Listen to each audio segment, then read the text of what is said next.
Bienvenido a tu programa.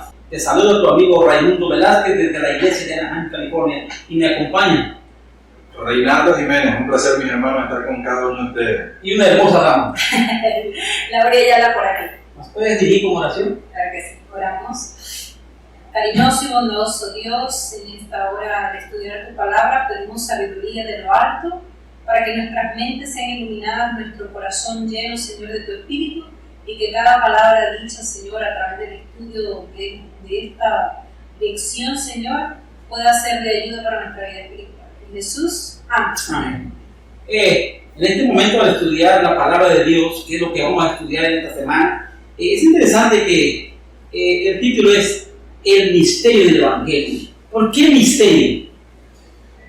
Bueno, a mí me han hecho la invitación porque vamos a hablar de la juventud, ¿verdad? Entonces vamos a tratar de ser lo más simple posible para que nuestra juventud pueda entender un poco. Pablo se encuentra en una disyuntiva porque recuerden que Pablo era un perseguidor de muchos cristianos y para lo que él era oprobio, para Jesús, esos cristianos, esos judíos, eran personas que tenían un propósito en esta tierra. Y allí viene el misterio. Porque cuando él iba de camino para atrapar a muchos de esos cristianos, esos hijos de Dios, se le presenta a Jesús mismo en el camino. Y allí le declara ese misterio, que él tenía que predicar el Evangelio no nada más a los suyos, sino también a los gentiles. Era algo que no se podía entender, que él ni siquiera lo entendía. Pero también estaba la otra parte del misterio, que aún él, persiguiendo al pueblo de Dios, tenía la oportunidad de cumplir este ministerio y poder llegar a ser salvo. Y en pocas palabras, cuando hablamos de misterio, es algo que a veces no podemos entender en completa, hasta toda la magnitud. Pero en pocas palabras, Laura, para ti, al ver este misterio de la salvación del Evangelio, ¿qué tú podrías decir a los jóvenes? Como decía Reinaldo, Pablo era un asesino y darle la oportunidad a ese asesino de ir ahora a predicar el Evangelio a esas personas que él estaba persiguiendo.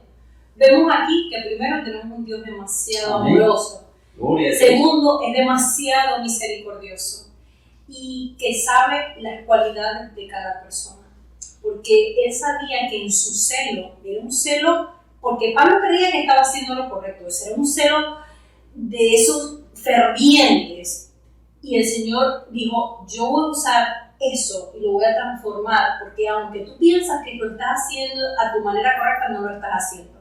Y es cuando entonces cambia. ¿Qué le podemos decir a los jóvenes? Que tú tienes cualidades, que tú tienes virtudes que el Señor ve, y que pueden ser, si tú estás dispuesto, porque Pablo estuvo dispuesto luego que se le hace el llamado, de una forma dura el llamado y bastante espectacular, pero le hacen el llamado, el Señor también está llamando a cada persona, porque para Él todos somos valiosos, tú también, y puedes en las manos de tu Creador hacer grandes cosas. En pocas palabras, Rey, a pesar de que Pablo era un perseguidor, él era un hombre estudiado, era un hombre preparado, era un hombre preparado. En pocas palabras, nuestros jóvenes que nos ven, ellos tienen un grado de estudio, tal vez universitario, tal vez un estudio medio, pero se están preparando. Y aún ahí el Señor que los puede llamar para revelar este misterio de la salvación a otros sus amigos. Porque yo creo que con la juventud, yo no sé cómo trabajarían ellos con sus amigos para testificar de Jesús.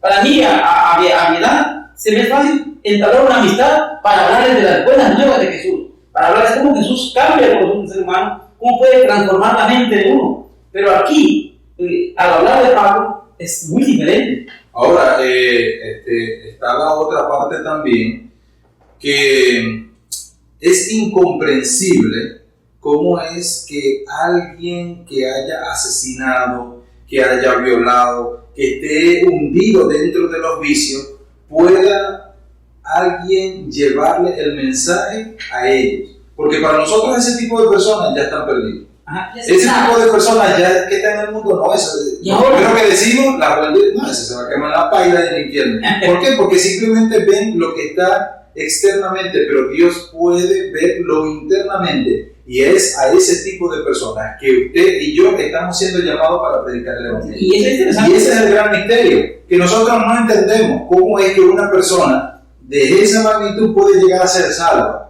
¿Ves? Pero Dios le da la oportunidad a cada quien. En pocas palabras, tenemos a un Dios de oportunidades, un Dios que nos brinda la oportunidad. Y aquí vemos, antes de ser Pablo, es Saulo. Pero al final, aquí después seguimos con que Pablo dice, él es prisionero. Y imagínate estar en una prisión, Laura.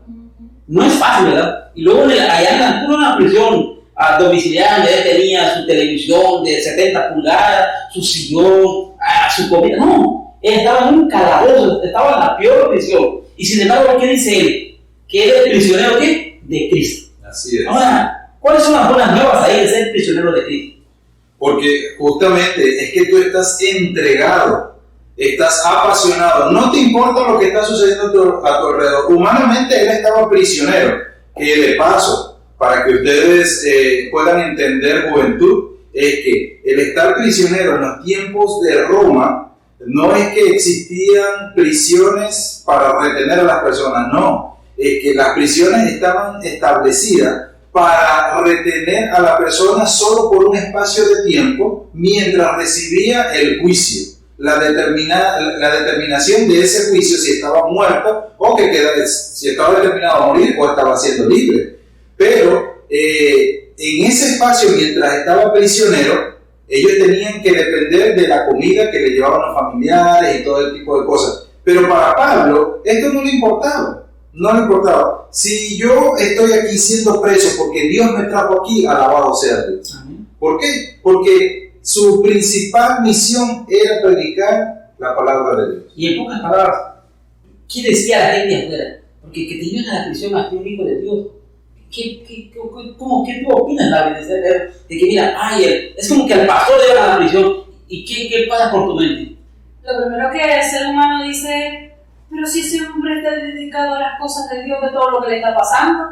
Si uno por seguir a Jesús le va a pasar todo eso, no, prefiero no seguirlo, porque imagínate todo lo que me espera. Pero no es así, porque es que la recompensa después de eso es grande. O sea, estamos hablando de la vida eterna. Con eso no se negocia.